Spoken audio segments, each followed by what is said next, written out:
There are so many famous people scattered through your story. Are you nervous about any of them reading this book? A bit. There's not many nasty stories. I put the record straight. Tina Turner and I had a falling out at the VH1 Divas thing. She went and did the Oprah show and kind of bad-mouthed me and said I was a spoiled child. And in fact, I wanted to put the record straight on what really happened. I think at the end of the day, we were both culpable of, I shouldn't have done what I did, but she drove me to it. So it was her fault. Billy Joel, who I love and toured with 3 times, fell asleep at the piano at Madison Square Garden during Piano Man. I learned more about Rod Stewart in this book than I... Rod Stewart and I were always so much fun together. We were rivals in the sense that we were both happening at the same time, he a little bit before me. And we've always had a great sense of humour with each other. We've always played practical jokes on each other. And we've always had such a laugh. I mean, I've had more laughs with Rod than anybody else, probably. I'm not going with you dressed like that, I can assure you. Why not? With that on, I'm not going with that hat on. Why not? Look at you. It's a state of mind. Looks like Dusty Springfield in The Nightmare.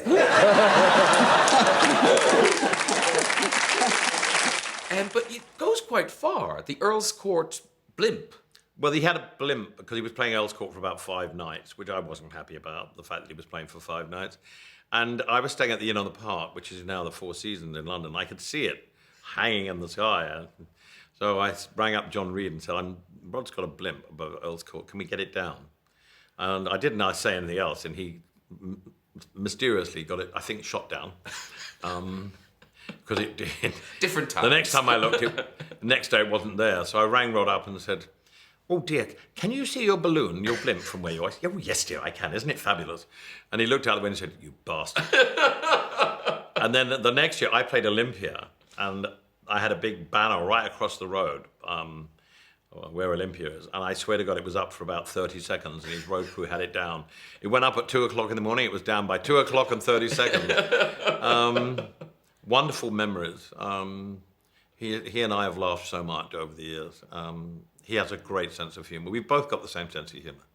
And though some people obviously aren't still around, I didn't realise you were very close with John Lennon. Yes, I met him when he was just finishing his crazy phase and going into his laughing phase. I mean, he'd just done the rock and roll album, which was a very hard album for him to do with Phil Spector.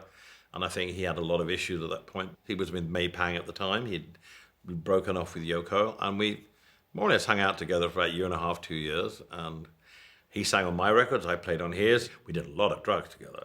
But we had so many laughs. Him and Rod Stewart were the 2 people I probably laughed with the most.